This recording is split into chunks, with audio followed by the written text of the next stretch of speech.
we are excited to have you here as our honourable guest, and be assured you have our full attention. Thank you. Thank you.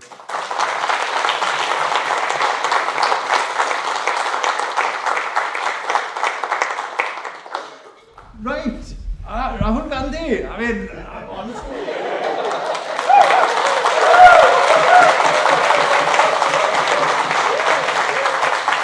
Thank you. You have a little bit. You have a little bit of an Indian accent. आप हिंदी बोलते हैं? No, not Hindi, Bangla. Bangla. That makes sense.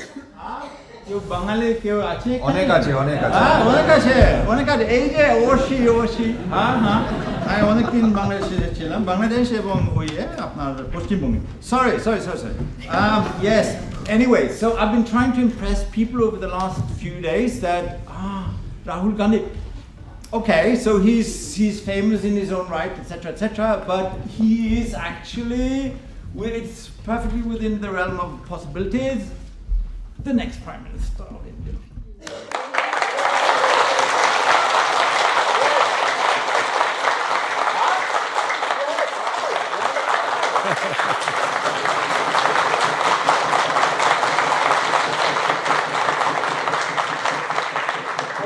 So I was instructed to sort of have a few questions for you and a little conversation. And then my colleague here who organized everything, Katinka Fresta, organized everything, is also sending me questions from the audience. At some point it will be closed down, but so selected questions. So great, let's just start. You ready? Let's go. Yeah. Yes? Yes. Brilliant. I had some questions written down. So okay, but the first thing first, the reason why you're so interesting, it's not just because you're India's next Prime Minister, quite possibly, but also because of your history as a politician. I mean, you in many ways it's been interesting to follow you because in some ways you're different from other politicians. You're a slightly reluctant politician, if that's possible to say. You've been in and out and sort of pulled out, and then you're back in, and you've done and for a while we thought, oh, well, he's a goner, but then you sort of jump back and here you are, and you just finished this long march and energized a lot of activists, and it was quite a marvelous spectacle. And so my question is, as the leader, you're not formally the leader of Congress, but you're the most famous face of the Congress, big star attraction. So how do you see your role in all of this? Your microphone. Oh, microphone. How do you see your role in all of this? And your sort of contribution to re-energizing, to making Congress and this broad alliance into really that fighting force that you need to have in order to counter BJP and its enormous media strategy, its war chest, and its enormous position all over the country. How do you see yourself in that role, sort of creating, recreating, energizing the Congress and the alliance? Yeah. So, I mean, the first thing one has to realize when you're thinking about India is that until 2014, democracy in India was about a set of political parties fighting each other. Neutral institutions, free and fair elections, access to media for everybody, access for finance to everybody. In 2014, this changed completely. So, in India today, we no longer fight a political party. So the entire game has changed. Institutions are captured by the RSS. The agencies, CBI, ED, Income Tax Department have been weaponized. They attack those who resist the ideology of the BJP. So we are no longer fighting your regular political contest. We are actually now fighting the architecture of the Indian state, which means that the techniques we used earlier, interviews, conversations like this, they're not available to us anymore. It might surprise some of you. You might have noticed that you've seen me talking to students in the United States, you've seen me talking to students in France, you are seeing me here talking to you. I can't do this in India. I'm physically not allowed to enter Indian universities, as are most of our opposition leaders. If we try to go into a university in India, we find that the Vice Chancellor belongs to the RSS, and he makes it very clear to us that discussion is not acceptable inside Indian universities. So that is the real paradigm shift. You know, you said India's the largest democracy. It's true. But for me, a democracy where you're not allowed to express your voice, where you're not allowed to say what you feel, where large numbers of people are not given that opportunity, is a weakening democracy. And that's what we have in India. Large parts of our population are not allowed to speak. They are threatened. Political leadership is crushed. I've got 24 cases on me. I've been interrogated for 55 hours. I've been given a jail sentence, 2-year jail sentence. The first time in India, somebody's been given a maximum sentence for criminal defamation, a jail sentence for criminal defamation. I'm the first person who's ever had that done to them, right? So this is what we're facing. A lot of what you hear about me, the idea that I'm reluctant, comes through the lens of the BJP. And that lens distorts reality and truth. What we found is that the old tools don't work. And a lot of people ask me, during my walk, before my walk, after my walk, why have you walked these 4,000 kilometers? The reason we walked the 4,000 kilometers is because we had no option. It was the only way left for us to get our message across to the people of India. What we didn't imagine was that it was an extremely powerful way to do it. And it taught us a tremendous amount about our country, about how to speak to our country, about how to listen to our country.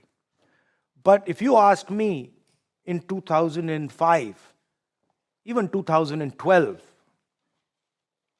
that I would be walking across from Kanyakumari to Kashmir, 4,000 kilometers, I would say no way. But it became a political necessity for us. And we've realized that when democracy is under attack and voice is being attacked, then the only real way to combat that is through action, through walking, through physically going and meeting people. And that's really the only instrument that the opposition in India has left for it. Okay, so two follow-up questions. Long answer, but I needed to but set the foundation.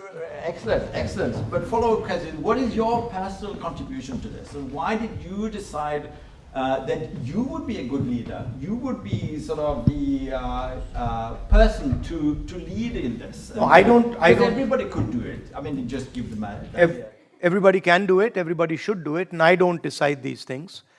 I defend a particular ideology in my country. I deeply understand. I deeply understand a particular ideology. I have spent a lot of time fighting for it. It's the ideology of Mahatma Gandhi, it's the ideology of Buddha, it's the ideology of Guru Nanak, it's the ideology of voice, and I fight for it. Whether I become the leader, don't become the leader, these are secondary questions. In today's India, I feel that we are in an ideological struggle. And we are in an ideological struggle for the future of our country. And I think it's the responsibility of all of us to defend our position. And that's what I do. I enjoy that. It's difficult. I get hurt every now and then, but I brush myself, get up, and go back to work. Because you could have been a businessman, or you could have been something quiet, right? You know, I don't, academic. That's very nice. It's very one of my best friends. When I was sort of getting my jail sentence, he called me up and he says, "You know, I've known you now 20 years. You're always trying to get yourself into trouble." Right, right. Okay. So that's a habit. I don't like unfairness. I don't like it when people bully other people, when people frighten other people, and I tend to like to stand up for them.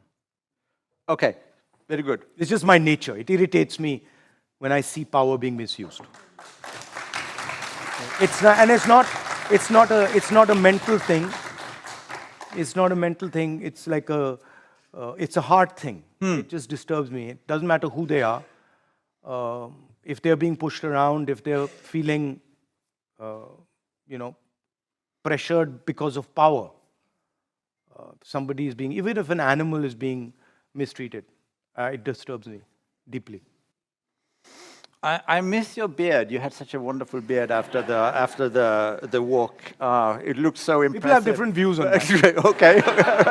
Yeah. I mean, some people miss it. Some people don't like it. Other people want it short. Right. Some people want it shaved in a particular way. But that's part of the territory. Right. Yeah.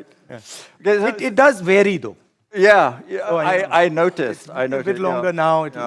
Yeah. Well, it looks good. That's it. Yeah.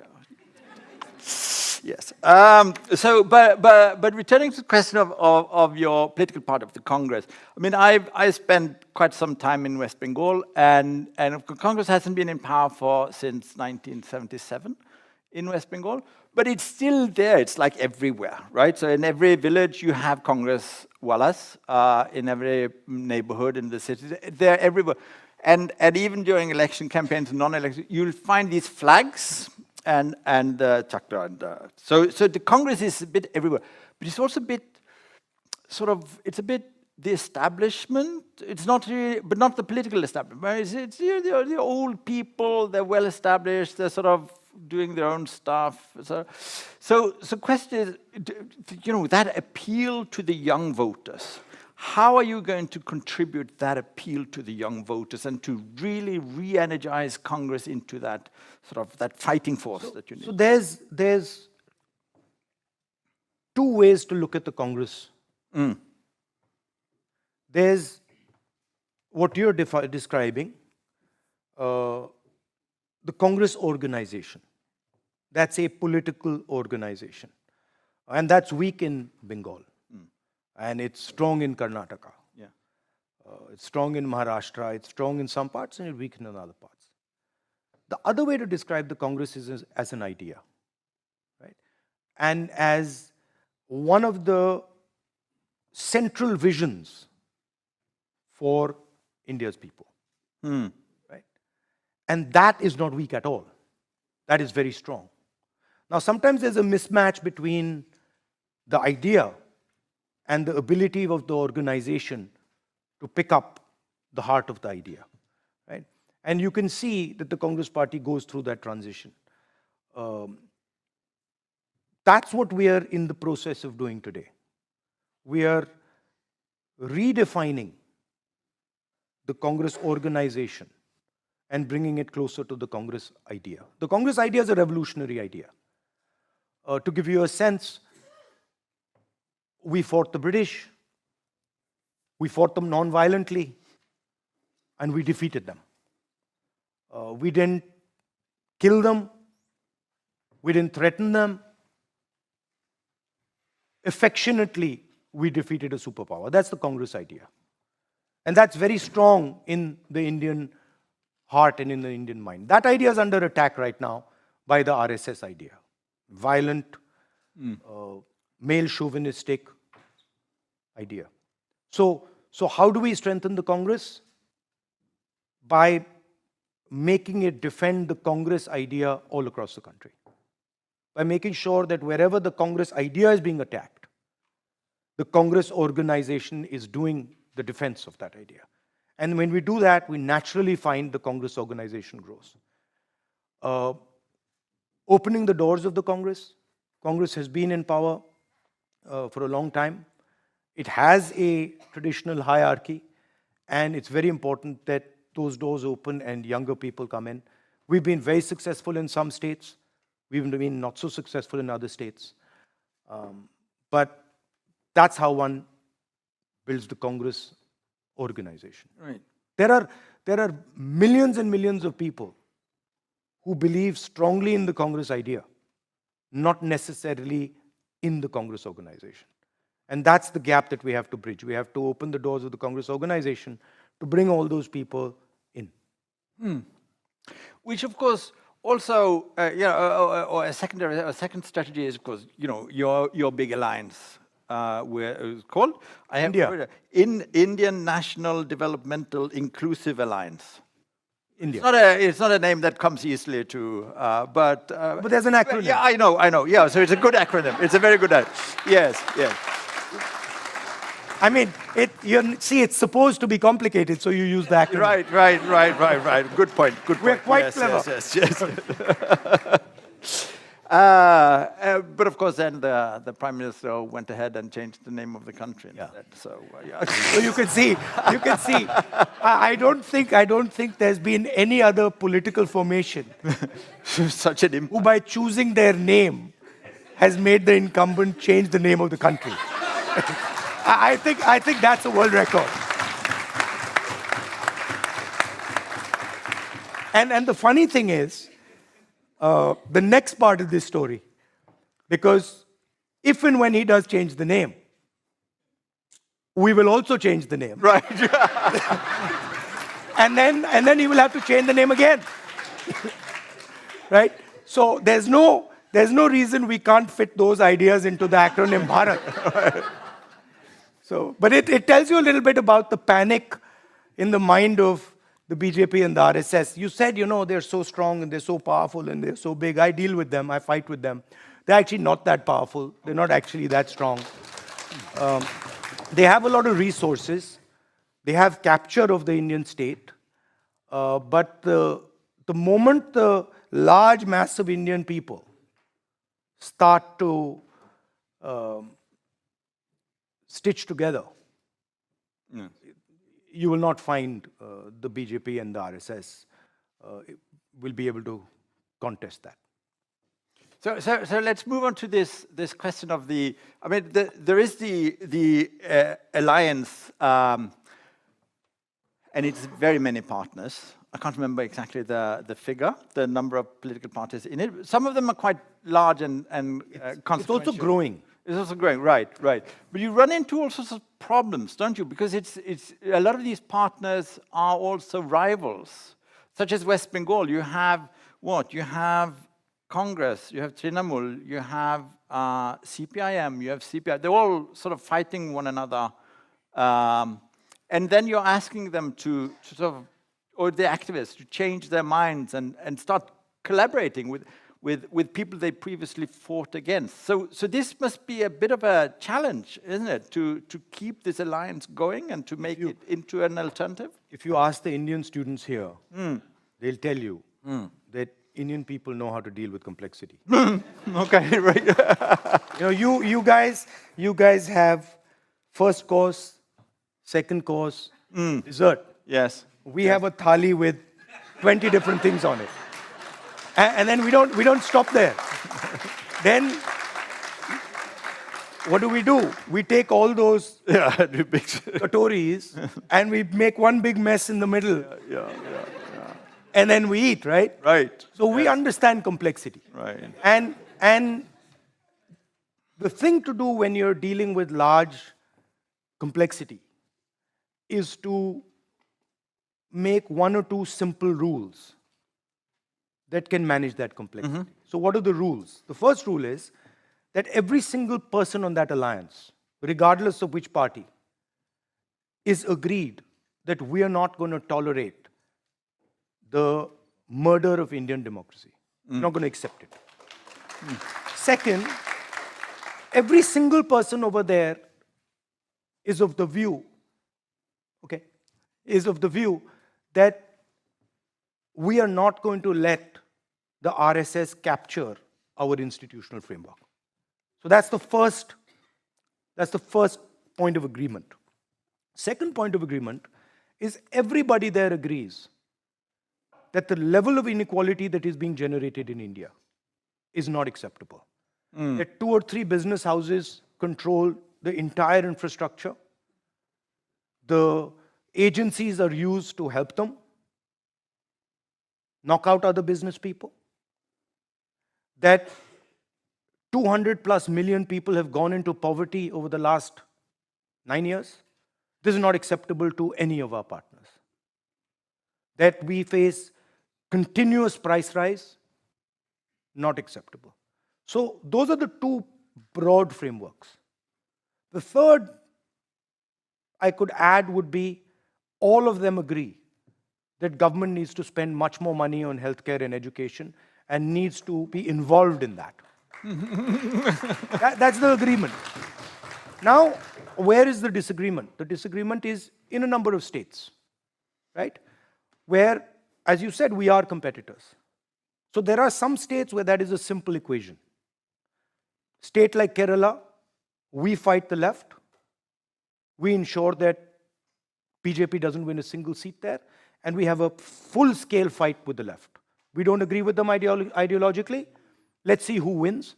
But whoever wins, the BJP is not there. So that's pretty simple, right?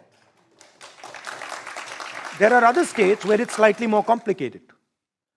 Bengal is slightly more complicated. UP is slightly more complicated. And there it's a negotiation. It's pretty clear in Bengal that it would be beneficial for everybody to stand together against the BJP. Can we achieve that? Probably. What would it look like? I can't tell you right now. So you see how in India we take the massive amount of complexity, like all those katoris, we put them together and then we can eat. So we've been instructed to move on to the Q&A part of this because there isn't a whole lot of time. But I have one last question for you first, and that is now, imagine that there is a change of government next year. You're in power. You're likely Prime Minister Karanet, although that's not entirely, but there is a change of government. India Alliance wins, and there's a new government. So the question is, what will you do? So 1 year down the line, 2 years down the line, 5 years down the line, what will be your priorities? What is it that BJP has done that you will keep? What will you try to reform? What are sort of your list of priorities here? And what is your vision for India? Okay, on the leadership front, I forgot to mention, what we've agreed in the alliance is that we are not going to talk about leadership until we won the election. Right. After we won the election, we can have that discussion. But having that discussion before we win the election only helps the BJP and creates confusion. So that's something that is also being taken, cleared. What will we do? What will the alliance do when we come to power? Number one, we will reclaim the democratic tradition in India. And we will go back to institutions that are neutral. We will go back to institutions that do not belong to a particular party or a particular ideology, but we'll go back to institutions that belong to the people of India. How do you do that?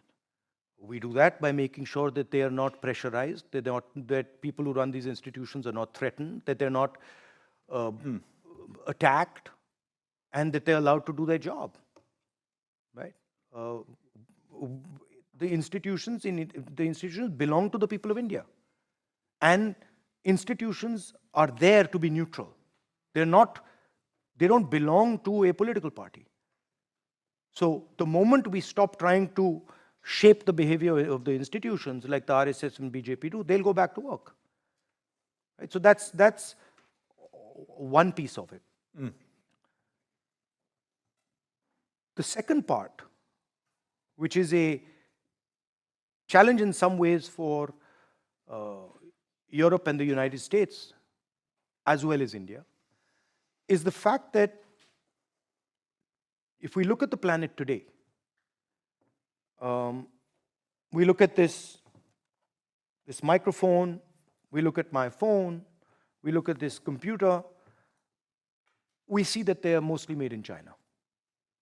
And clearly, without any doubt, the Chinese have proven to the entire planet that they can produce successfully, they can manufacture better than anybody else, but they do so in a coercive, non-democratic environment. Yes. This they have proven to everybody.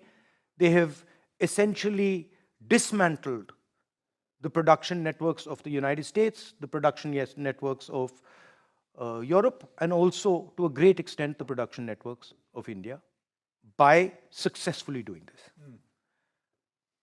For us to not manufacture, to not produce a country of 1.4 billion people is not an option.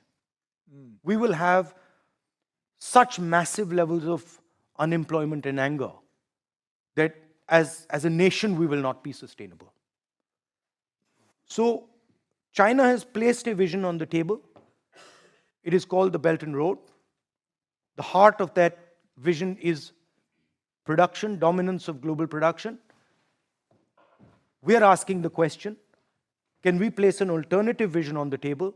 Right. A vision where India, the United States, Europe work together to produce, not in a coercive environment, not in an environment where you do not give political freedom to your people, but in an environment where you give political freedom, economic freedom, social freedom to your people. So this, to me, is the central challenge facing not just India, Europe, the United States. I think it will impact all the students in this room. If we are unsuccessful, I think the students in this room will find that their future will not be as bright as it should be. So that would be the centerpiece of the type of work that we would want to do. Now that has a number of components. Yeah. It requires infrastructure. It requires a different type of education system.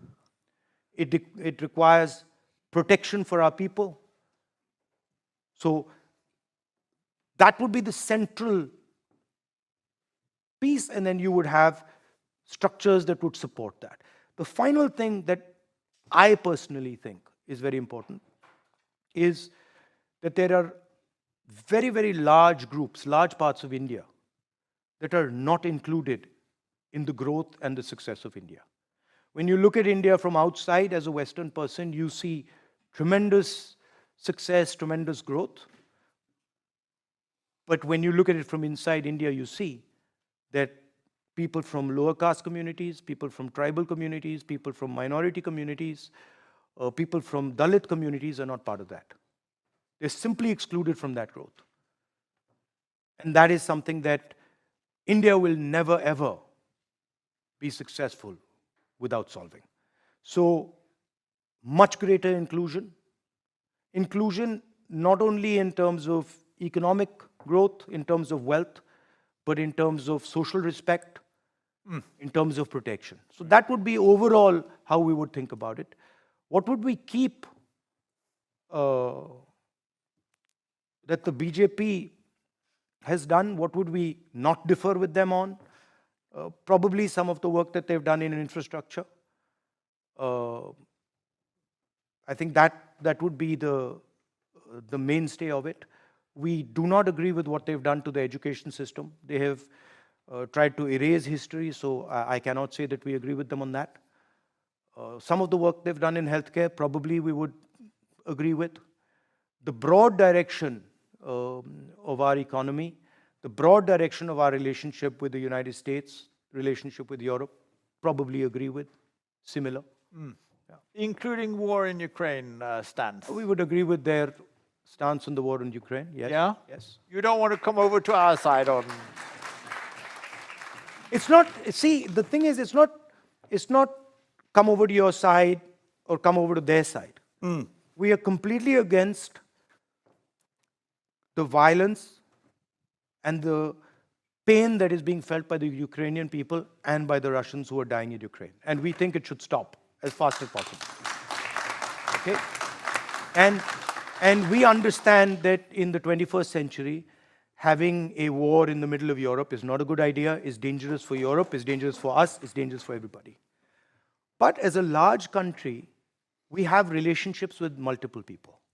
We cannot ignore the fact that we have a relationship with the United States, we have a relationship with Europe, we have a relationship with Russia, we have a relationship with Iran.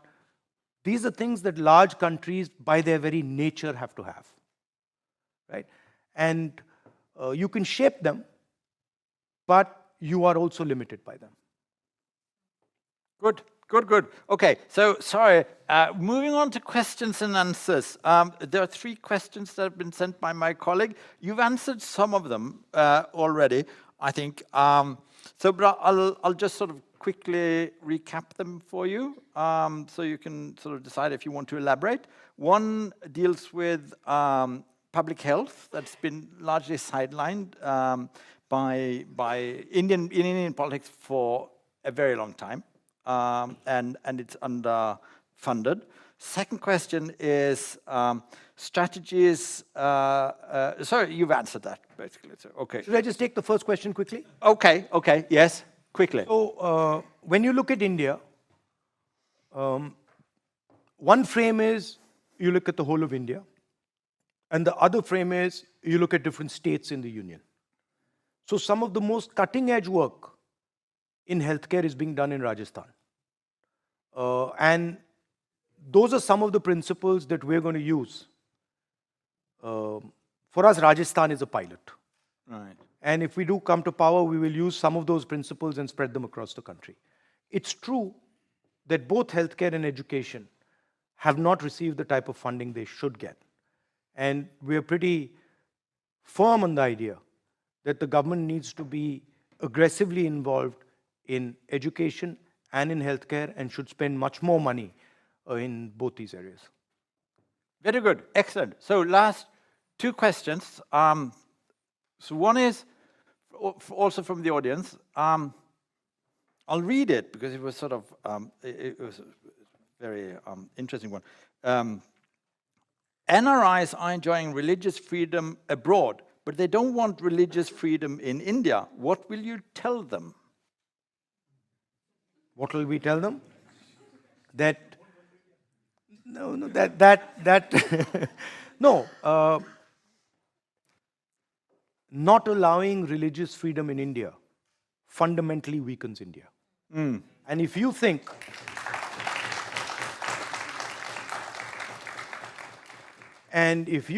that India should be weakened, we don't agree with you. So for us, it is very important that all people from India are allowed to follow their religion, are allowed to express themselves. Minorities, lower castes, Dalits, tribals, everybody is a part of India. And everybody should be allowed to thrive, to have an imagination. And if you subvert anybody, if you crush anybody's imagination, you're damaging the country. And we don't appreciate people who damage the country. Last question. Oh, 2 questions, actually. 2 questions. Okay. We don't have all that much time. So I just spent a few days in... But the thing is, you don't have the liberty to do this with the Prime Minister of India.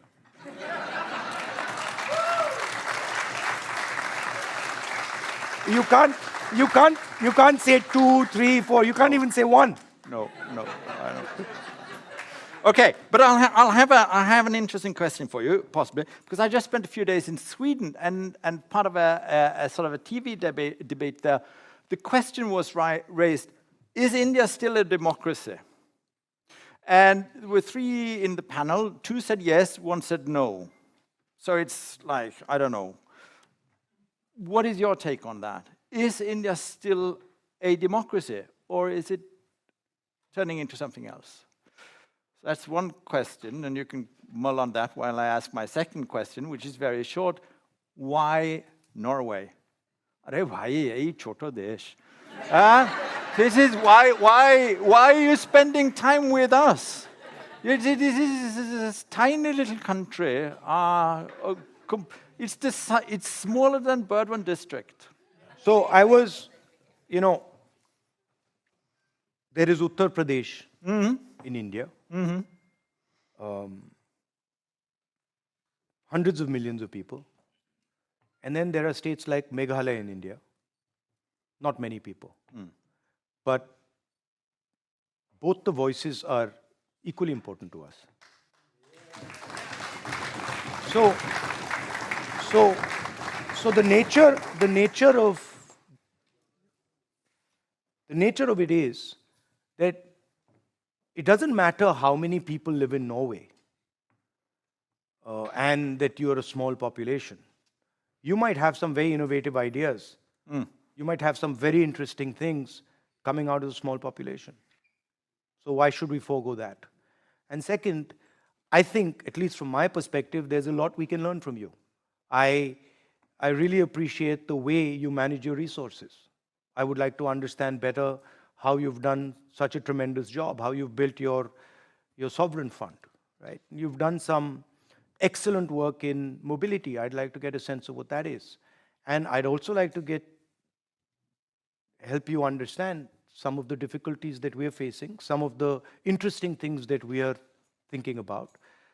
So conversation is always a good thing. And you have good food here.